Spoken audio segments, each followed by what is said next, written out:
మీ business ఏదైనా మీ ఊర్లో promotion చేయాలంటే అది సుమన్ టీవీతోనే సాధ్యం. ఇప్పుడే సంప్రదించండి.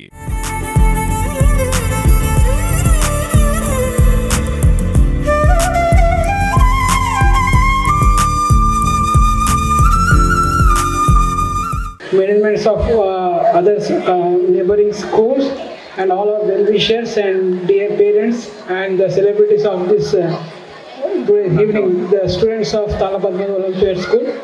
I extend my warm welcome to one and all to this Scintilla 2025, the 4th annual celebrations of Talapadma Olympiad School. So I express my gratitude, thanks to the parents of TPOS for keeping belief in our system and accepting our innovative teaching learning methodologies and admitting us to your children into our school.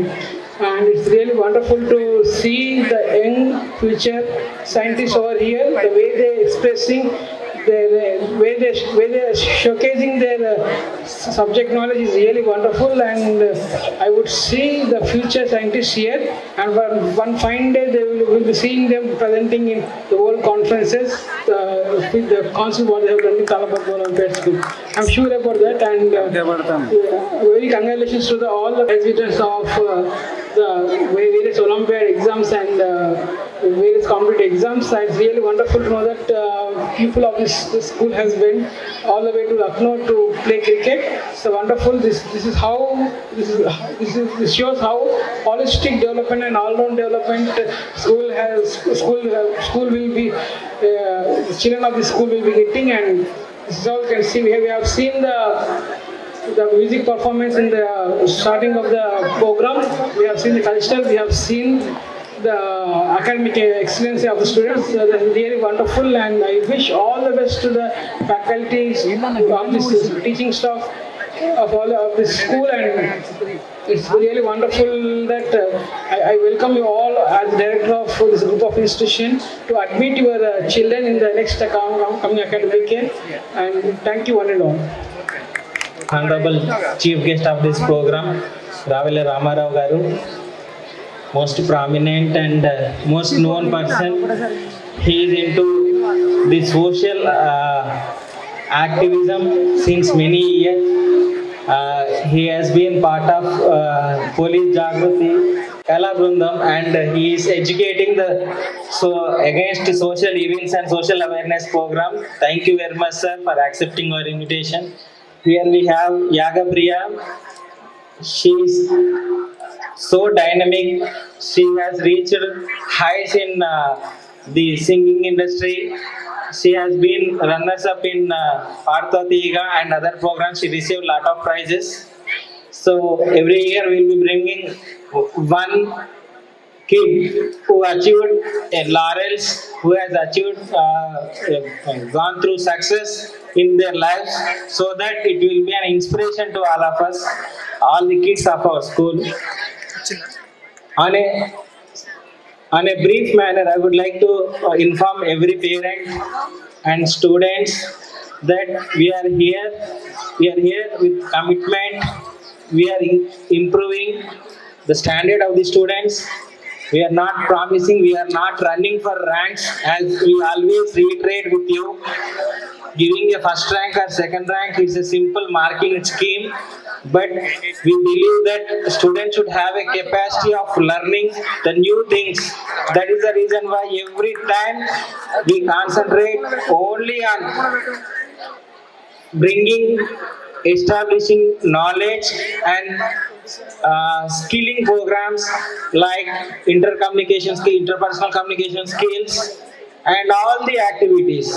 And this is the only school which has foundation, which has dedicated music teacher, which has dedicated classical dance teacher, which has dedicated Western dance teacher, which has 2 PETs, which has huge ground, and also we have good bunch of faculty members who are having more than 15 to 20 years of experience in teaching the foundation and Olympiad exams.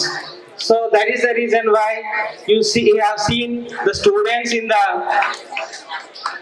singing, you will see the people in the dancing, and you'll also see those people winning the prizes across the country, not only in academics but also in cricket, in softball, in all the games, whatever is possible like that. So I thank everybody for accepting our invitation. Thank you. Have a nice night. Amaravati college founder మరి తాళ్ళ మల్లేశం గారికి, అదేవిధంగా Talla Padmavati Olympic school director mister Talla Vamsi మరియు Chaitanya madam గారికి, అదేవిధంగా Talla Padmavati director mister Talla Varun and Vaishnavi madam గారికి, అదేవిధంగా TP మన తాళ్ళ Padmavati college principal వేలు గారికి, అదేవిధంగా ఈ TP international school principal olympiads principal Mrs Afzal Unnisa madam గారికి, స్పెషల్ గెస్ట్ ఈరోజు మనకి పాడుతా తీయగా చిన్న పాప, అంటే పువ్వు పుట్టగానే పరిమళిస్తుంది అన్నట్టుగా మరి తన పాటలతోటి అటు ఆంధ్రప్రదేశ్ ఇటు తెలంగాణలో ఒక గొప్ప పేరు సంపాదించుకొని ఈరోజు మరి విశాఖపట్నం నుంచి మన నగరానికి ఇచ్చేసినటువంటి చిన్నారి బేబీ యాగప్రియ అందరికీ, తర్వాత ముఖ్యంగా ఈ స్కూలుకు రాగానే ఒక చక్కటి అనుభూతి కలుగుతుంది. ఎందుకంటే ఒక స్కూల్లో పాఠాలు మాత్రమే చెప్తారు, కానీ ఇక్కడ తాళ్ళ పద్మావతి అనగానే ఒక జ్ఞాన సంపద కాకుండా అన్ని రంగాల్లో కూడా తీర్చిదిద్దేటటువంటి ఒక మహోన్నతమైనటువంటి విశ్వవిద్యాలయాలు ఈ తాళ్ళ పద్మావతి విశ్వవిద్యాలయాలు. మరి ఇక్కడ చదువుకోవటం ఒక అదృష్టంగానే భావిద్దాం మనం. ఎందుకంటే తాళ్ళ పద్మావతి మల్లేశం గారు వారు చిన్న మొక్కగా పెట్టినటువంటి ఈ సంస్థ, విద్యా సంస్థ ఈరోజు ఎంతో గొప్ప స్థాయికి వచ్చిందంటే దానికి ఏదో పేరు కోసమో వాటి కోసమో కాదు, వారు ఒక కమిట్మెంట్ తోటి ఈ యొక్క కళాశాలని, ఈ స్కూల్స్ ని నిర్మాణం చేశారు. వారి అడుగుజాడల్లో వారి పిల్లలిద్దరు కూడా నిజంగా రామ లక్ష్మణులే. వాళ్ళ మనసు కూడా చాలా మంచిది. నానా పద్ధతుల్ని పునికి పుచ్చుకొని వారిని ఆదర్శంగా తీసుకొని వారిలానే మళ్ళీ సంస్థల్ని మెయింటైన్ చేస్తున్నారు. మరి వారికి ప్రత్యేకంగా ఈ సందర్భంగా నేను అభినందిస్తున్నాను. ఎందుకంటే విశ్వవిద్యాలయాలు నడవాలంటే ముఖ్యంగా డబ్బుతోటో వాటితోటో కాదు, మంచి మనసుతోటి పిల్లల్ని చదువుతో పాటు అన్ని రంగాల్లో తీర్చిదిద్దాలనే ఆలోచన. ఇంతకు ముందే చూసాం మనం రకరకాల జ్ఞానవంతమైనటువంటి కార్యక్రమాలని మనం చూడదగిన చిన్న పిల్లలతోటి ఎన్నో కార్యక్రమాలు చేయించారు. డాన్స్ చూస్తే ముఖ్యంగా డాన్స్ మాస్టర్ శారద చాలా చక్కగా ఎంతో అద్భుతమైనటువంటి నృత్యాలని మరి చేయించడం జరిగింది. నిజంగా ఆ శారద మేడం మా ఫ్రెండ్ కొంకాల శంకర్ గారి చెల్లెలు, మరి చాలా అద్భుతమైనటువంటి చేసింది. ఇదే విధంగా ముఖ్యంగా నేను ఇప్పుడు చెప్పదలుచుకుంది ఏంటంటే, ఇక్కడ పేరెంట్స్ చాలా మంది వచ్చారు, మీరు తప్పకుండా రావాలి అన్నప్పుడు నేను ఒకటే నిర్ణయించుకున్నాను. ఏంటంటే మీకు బోర్డు కొట్టినా కానీ 3 విషయాలు నేను చెప్పదలుచుకున్నాను. ఫస్ట్ ఏంటంటే పిల్లలకి చెప్పదలుచుకుంది ఏంటంటే, మనకి ప్రపంచంలో గొప్ప వాళ్ళు అంటూ ఉన్నారంటే ఎవరు? పేరెంట్స్. మరి పేరెంట్స్ మాత్రమే. పిల్లలారా, ఇక్కడ చాలా మంది పిల్లలు ఉన్నారు, 9 మాసాలు పెంచి పెద్ద చేసి ముసలి వయసులో మమ్మల్ని కంటికి రెప్పల్లా కాపాడుకుంటారని వాళ్ళు ఎన్నో అహర్నిశలు నిద్రాహారాలు మాని పిల్లల కోసం శ్రమించి ఈరోజు నా పిల్లవాడు ఎంతో ఉన్నతమైన చదువులు చదవాలని, ఒక గొప్ప విశ్వవిద్యాలయాల్లో మరి చదవాలని, వాళ్ళు ఎంత కింద స్థాయిలో ఉన్నా కానీ వాళ్ళు అప్పుల పాలైనా కానీ తన పిల్లలు మాత్రం అద్భుతంగా చదవాలని అనుకుంటారు. అటువంటి మరి పిల్లలు ఈరోజు తల్లిదండ్రుల్ని మర్చిపోతున్నారు. అరే లేవరా అంటే కోపం, కొంచెం ఈసడింపులు. పిల్లలు తల్లిదండ్రుల పట్ల చాలా అంటే వారిని గౌరవించే పట్ల చాలా మర్చిపోతున్నారు. ఎందుకంటే ఇవాళ తల్లిదండ్రులు కూడా వాళ్ళు బిజీ అయిపోయారు, వాళ్ళ పనిలో వాళ్ళు ఉన్నారు. మరి చదువులు ఎలా చదువుతున్నారు, ఏం చదువుతున్నారు అనేది కూడా మనం గ్రహించట్లేదు. పేరెంట్స్ చాలా మంది వచ్చారు కాబట్టి ముఖ్యంగా పిల్లలకి ఏం చెప్పేది ఏంటంటే, తల్లి మహోన్నత వ్యక్తి, అమ్మ ఆ మాతృమూర్తి, ఆ త్యాగశీలి. ఎన్ని జన్మలు ఎత్తినా తల్లి రుణాన్ని మనం తీర్చుకోలేము. కడుపులో మనం పడకముందే మన కోసం నవమాసాలు అంటే మొక్కులు మొక్కుతుంది ఆ దేవుడికి, మరి అల్లాహ్కి మొక్కుతుంది, తర్వాత రాముడికి మొక్కుతున్నారు, రకరకాల దేవుళ్ళకు మొక్కుతున్నారు. కానీ ఆ పిల్లలు కడుపులో పడ్డాక అక్కడ కూడా మళ్ళీ టెన్షనే. నా పిల్లవాడు ఎట్ట పుడతాడో ఏమో, ఎటువంటి పిల్లవాడు పుడతాడో ఏమో, పాప పుడుతుందేమో, వాళ్ళు చక్కటి అవయవాలతోటి అందమైన రూపంతో పుట్టాలని ఎన్నో కలలు కంటుంది. దానికోసం మరి అన్ని తన ఇష్టమైన మానుకొని డాక్టర్ సలహాలు పాటించి చాలా అద్భుతమైనటువంటి పిల్లగాళ్ళని కంటుంది. కన్నాకు కూడా మళ్ళీ టెన్షనే, ఎందుకంటే ఈ పిల్లవాడు ఎట్లా పెరుగుతాడో ఏమో అని చెప్పేసి ఎన్నో జాగ్రత్తలు తీసుకుంటుంది. అంటే కడుపులో ఉన్నప్పుడు అవి బయటకు వచ్చినా కూడా ఎన్నో. మరి అటువంటి తల్లి ఆ మాతృమూర్తి పొద్దున్నే ఇవాళ మనం చాలా మంది నగరాల్లో అంటే గొప్ప గొప్ప నగరాల్లోకి వెళ్ళి వాళ్ళు పై ఉన్నత స్థాయిలో ఉంటున్నారు, కానీ 10 నిమిషాలు కూడా తల్లిదండ్రులతో మాట్లాడట్లేదు. దయచేసి అమ్మ ఏం కోరుకుంటుంది? బుక్కెడంత బువ్వ కోరుకుంటుంది, గుప్పెడంత ప్రేమ కోరుకుంటుంది. మరి అది కూడా మనం పంచకపోతే ఎలా? కానీ అమ్మతో 10 నిమిషాలు మాట్లాడటం కష్టం, కానీ గంటల తరబడి సెల్ ఫోన్ మాత్రం సొల్లు పెడతాం. ఆ సొల్లు కబుర్లు కన్నా అమ్మ ఎలాంటిదంటే, తల్లి గుండెరా తల్లడిల్లెరా అనుక్షణము పిల్లల పైన, అనుక్షణము పిల్లల పైన యుగ యుగాల చరిత్రలో అనురాగ పుదరిత్రిలో అమ్మ ప్రేమ పొందే అదృష్టం ఎందరికో పేగు బంధమే ప్రాణరక్షణై నీ గుండెలో నిలిచి ఉందిరా, నీ గుండెలో నిలిచి ఉందిరా. చాలా మంది తల్లిదండ్రులు లేక అనాథలై పాపం ఎంతో బాధలు పడుతున్నారు. కానీ మన కళ్ళ ముందు మన తల్లిదండ్రులు ఉన్నా గానీ మన తల్లిదండ్రులు పడుచుకోము. అంగట్లో అన్ని ఉన్న అమ్మ మనకు దొరుకున, ఈ విశాల సృష్టిలో ఆది గురువు అమ్మేర ప్రాణ త్యాగమే చేసి వెళ్ళిన అమృతమూర్తే అమ్మరా, జన్మంతా పూజించరా. మరి అమ్మని ఎప్పుడు కూడా మరి దైవత్వంతో భావించాలని మనస్ఫూర్తిగా కోరుకుంటున్నాను.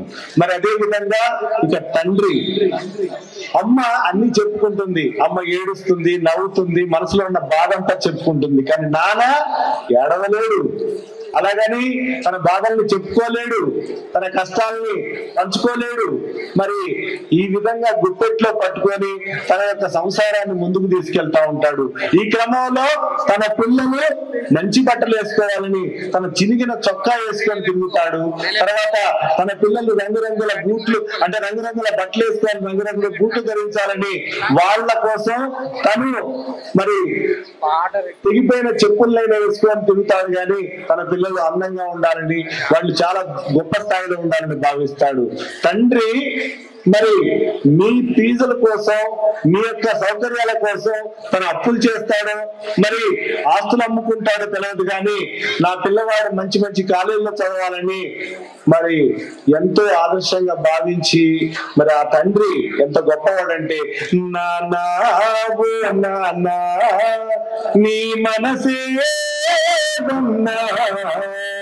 అమృతము కన్నా నీ ప్రేమే విన్నా, నేను అమ్మ కడుపులో పడగానే మురిసిపోయినావంట, మై మరచిపోయినావంట, నేను కడుపున చేసిన సందడివి నిన్ను సంబరపడినావంట, ఎంతో సంతోషించావంట, అమ్మకు అన్ని నీవెళ్ళి సేవలు చేశావంట, అన్ని వసతులు చేకూర్చి హక్కున చేరావంట, నా రాకతోను నానయ్యి నా రూపానికి చిరునామై, ప్రాణం పోసిన జన్మ ప్రదాత నీకు వందనాలు, ఐ లవ్ యూ నాన్న, I love you so much, I love you daddy, I love you so much. మరి అంత గొప్ప నాన్న, అమ్మా నాన్న, మరి ఒక అద్భుతమైనటువంటి అమ్మా నాన్నని ఎప్పుడు కూడా మర్చిపోకూడదు. అమ్మా నాన్న తర్వాత ఇక మనకి ఎక్కువ సమయం మనం గడిపేది మన గురువులు మాత్రమే. మన కళ్ళ ముందు ఉన్నారు గురువులు. మరి వాళ్ళు ఈరోజు మనం తిట్టినా కొట్టినా ఏ చేసినా గానీ వాళ్ళు మన క్షేమాన్ని సంక్షేమాన్ని కోరుకుంటారు. నా పిల్లవాడు ఇవాళ నేను ఉన్నాను. నేను చిన్నప్పుడు నేను చదువుకునే రోజుల్లో కనీసం మా గురువు గారితో రోజుకి 20-30 దెబ్బలు తినేవాడిని. కానీ ఏ రోజు కూడా గురువు మీద కోపం లేదు. కానీ ఈ రోజు పిల్లవాళ్ళు ఎట్లా తయారయ్యారంటే, గురువు కొట్టాడంటే ఇంక ఇంటికి పోతారు. పోయి నానా నన్నే టార్గెట్ చేశాడు మా మాస్టరు, ఆయన సంగతి ఎందుకు తేల్చాలు అని చెప్పేసి ఇక పట్టుకొస్తాడు. పట్టుకొచ్చేసి అక్కడ పంచాయతీ. కానీ ఈరోజు గుర్తు పెట్టుకోండి పిల్లలారా, మనల్ని మన తల్లిదండ్రులు తిట్టినా కొట్టినా కానీ పర్లేదు, కానీ గురువు తిట్టితే మాత్రం అది మనకి ఎప్పటికైనా మంచి జరుగుతుంది. ఎందుకంటే గురువుకు నువ్వేమైనా శత్రువా? నా పిల్లవాడు వేరే కాడికి ఇప్పుడు ఎక్కడికి వెళ్ళినా గానీ పలానా కాలేజీలో చదువుకున్నాడు, వాళ్ళ కలెక్టర్ అయ్యాడు, పలానా కాలేజీలోకి వెళ్ళాడు, డాక్టర్ అయ్యాడు, మరి రేపు మీరు ఏ స్థాయిలో ఉన్నా గానీ ఆ స్థాయిలో ఉన్న చూసి నా విద్యార్థి ఆ స్థాయిలో ఉన్నాడని మురిసిపోయే మరి గొప్ప మనసున్న మనుషులు మన గురువులు. ఆ గురువుల్ని ఎప్పుడు కూడా గౌరవించాలి. చదవాలిరా ఎన్ని ఆటంకాలు వచ్చినా, చదువు లేకపోతే మన భవిత పెద్ద సున్నా, ఆలోచన కలిగేది చదువు వల్లనే, వివేచన పెరిగేది చదువు వల్లనే, అందమైన ప్రకృతిలో ఆనందం చదువురా, అనుభవించు సౌకర్యం చదువు చేతి భిక్షరా, చదవాలిరా ఎన్ని ఆటంకాలు వచ్చినా, చదవాలిరా.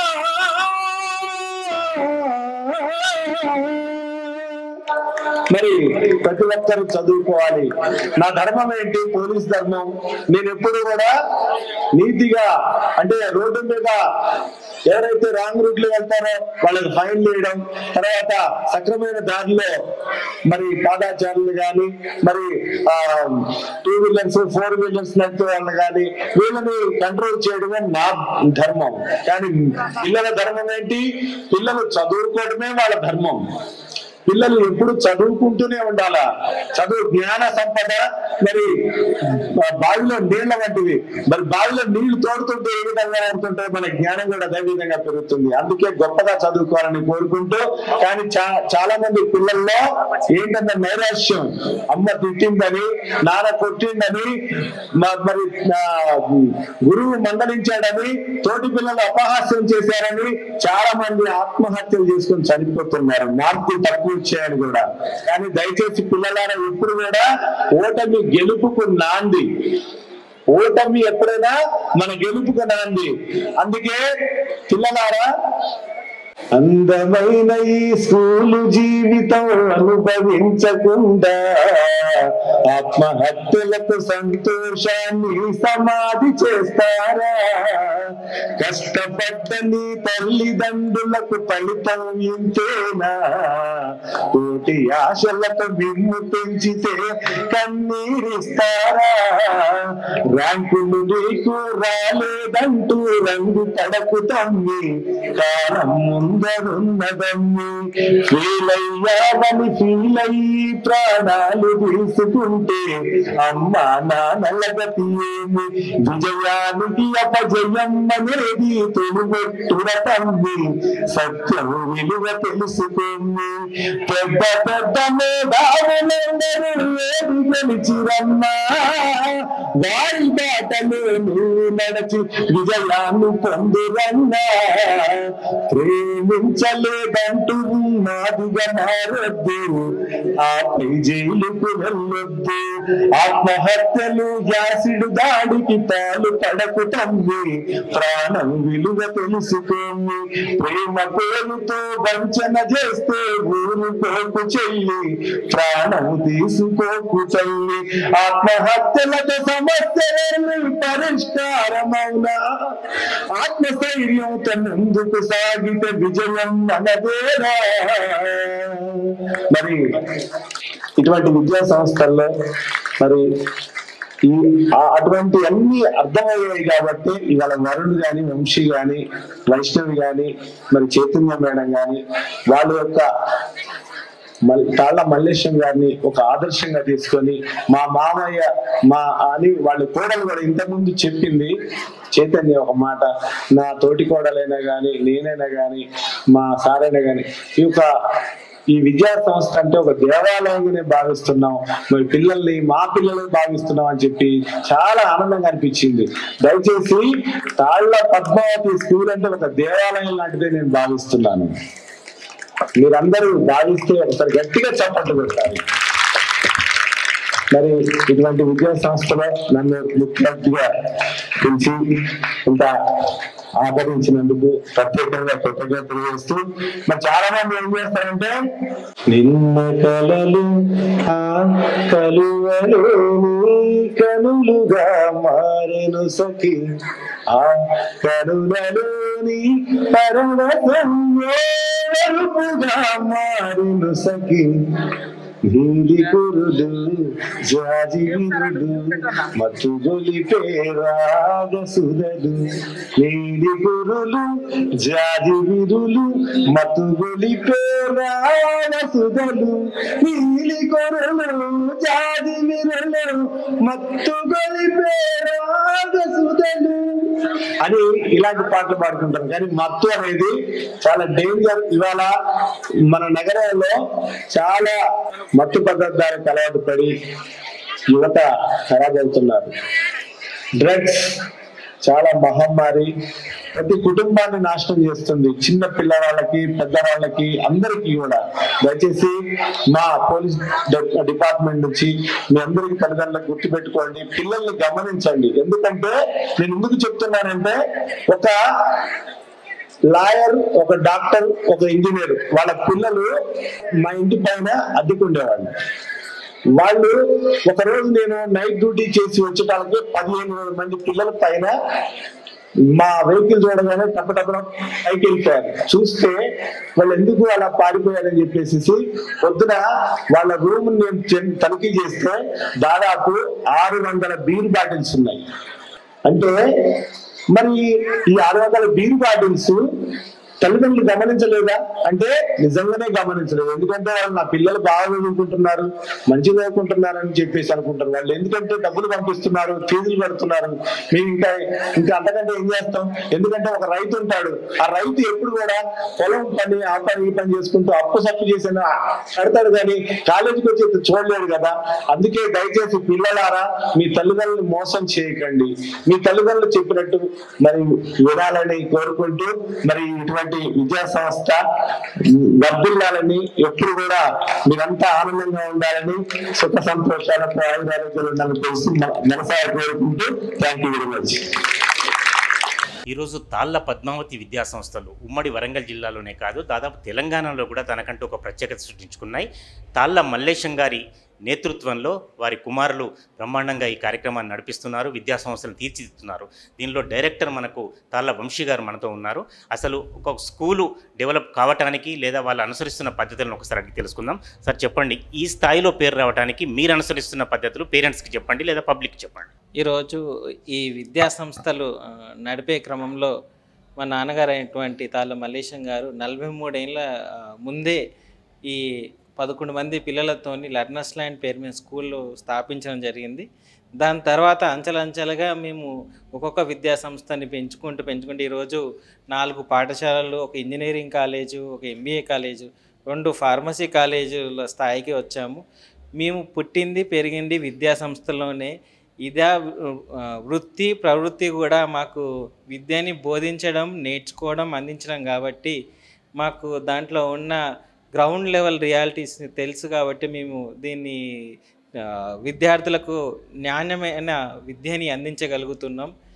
ఎందుకనంటే ఈరోజు జరుగుతున్న కమర్షియలైజేషన్ ప్రాసెస్లో చాలామంది విద్యార్థులు పట్టే విధానానికి పేరెంట్స్ ఎగబడుతున్నారు. దాని నుంచి బయటికి తీసుకురావడానికి విద్యార్థుల్లో అన్ని రకాల కళలను, అన్ని రకాల యాక్టివిటీస్, ఆల్రౌండ్ డెవలప్మెంట్ మీద మేము కాన్సన్ట్రేట్ చేసి ప్రతి విద్యార్థికి ఒక ఆహ్లాదకరమైన వాతావరణంలో విద్యా బోధన జరగాలి. అంతకుముందు మనకు తెలుసు చెట్ల కింద కూర్చొని విద్యార్థులకు పాఠాలు చెప్పేవాళ్ళు, అది ఈరోజు నామూషి జరిగిపోయింది. అట్లాని కాకుండా ఒక మంచి వాతావరణంలో ఆడుకోవడానికి పిల్లలు క్రీడలకి మంచి ఆట స్థలము, దాంతోపాటు మ్యూజిక్ కానీ, డ్యాన్స్ కానీ, ల్యాబ్స్ కానీ, సైన్స్ ల్యాబ్ కానీ, ప్రాక్టికల్గా ఏదైతే మనం చూపించగలుగుతామో అన్ని ల్యాబ్స్ని కూడా చేసి, అలాగే ప్రతిరోజు ఏదో పిల్లలకి నామమాత్రంగా కాకుండా డ్యాన్స్ని కానీ, మ్యూజిక్ని కానీ, ఆర్ట్స్ని కానీ, డ్రాయింగ్ని కానీ, హ్యాండ్ రైటింగ్ని కానీ ఏదైనా కూడా విద్యలో డైలీ వచ్చే క్లాసెస్లోనే ఇంటిగ్రల్ పార్ట్గా చేసి మేము దాన్ని నడిపించడం జరుగుతుంది సార్. సార్ నిజానికి ఒక 4-5 క్వశ్చన్లు నేను వేద్దామనుకున్నా, అవి ఏం వేయకుండా ఏమేమి తల్లిదండ్రులకు కావాలో, విద్యార్థులకు ఎలాంటి అందించాలో అన్నీ మీరే చెప్పారు. అంటే మంచి వాతావరణం, మంచి గ్రౌండ్, పిల్లలకు కో కరికులర్ యాక్టివిటీస్. అయితే ఇవన్నీ కాకుండా ఒలింపియాడ్ స్పెషాలిటీ ఏంటి? ఒలింపియాడ్ అంటే మనకి క్రీడల్లో ఒలింపిక్స్ అనేది తెలుసు. ఒలింపిక్స్ అంటే ప్రపంచంలో జరిగే అన్ని దేశాలు పాల్గొంటాయి. దాంట్లో వివిధ రూపాలలో ఉన్న, అంటే మీరు ఏ గేమ్ అని తీసుకోండి, టెన్నిసే కానివ్వండి, అథ్లెటిక్సే కానివ్వండి, అన్ని గేమ్స్ కలిపి ఒక దగ్గర ఒక కాంపిటీషన్ లాగా జాతీయ స్థాయిలోనే కాదు అంతర్జాతీయ స్థాయిలో మన లెవెల్ని ప్రూవ్ చేసుకోవాలి.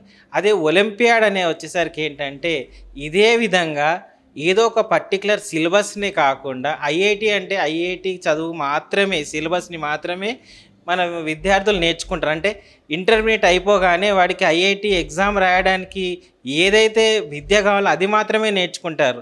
పొరపాటున లేకపోతే ఏదన్నా ఉద్దేశంతో ప్రభుత్వం సిలబస్ మార్చినట్లయితే ఆ అబ్బాయి క్వశ్చన్ పేపర్ టైట్గా ఇచ్చినా లేకపోతే కొంచెం ట్విస్ట్ చేసి ఇచ్చినా కూడా వాడు అటెంప్ట్ చేయలేకపోతున్నారు. అదే ఒలింపియాడ్ సిలబస్లో ఏంటంటే దాంట్లో ప్రతి టాపిక్లో ఉన్న కాన్సెప్ట్ని చెప్పడం జరుగుతుంది. ఇక్కడ ప్రతి ఇన్డెప్త్ కాన్సెప్ట్ వాడికి వాడు స్వతహా నేర్చుకోగలిగే కాన్సెప్ట్ని చెప్పడం అనేది ఒలింపియాడ్ సిలబస్. అంటే ఎలాంటి ఎగ్జామ్ అయినా కూడా ఐఐటి అనే కాదు, రేపు పొద్దున నాసా ఎగ్జామ్ కావచ్చు, ఇస్రో కావచ్చు, ఎలాంటి ఎగ్జామ్ వచ్చినా కూడా ఏ కొత్త బుక్ వచ్చినా, ఎందుకంటే ఈరోజు 6వ తరగతిలో చదువుతున్న విద్యార్థి ఇంటర్మీడియట్ వచ్చేసరికి 6 సంవత్సరాలు అవుతుంది.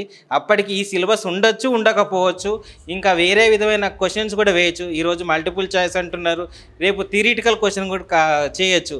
ఇలా మార్పు జరగంగానే పిల్లలు అడాప్ట్ కాలేకపోతున్నారు. ఒక విధమైన పాఠ్యాంశానికి, విద్యా విధానానికి వాళ్ళకి అలవాటు అయిపోతుంది. దానికి విరుద్ధంగా కాన్సెప్ట్ ఓరియంటెడ్ సెల్ఫ్ లెర్నింగ్ మెథడాలజీలో ఒలింపియాడ్ సిలబస్ని ఇంట్రడ్యూస్ చేయడం జరిగింది.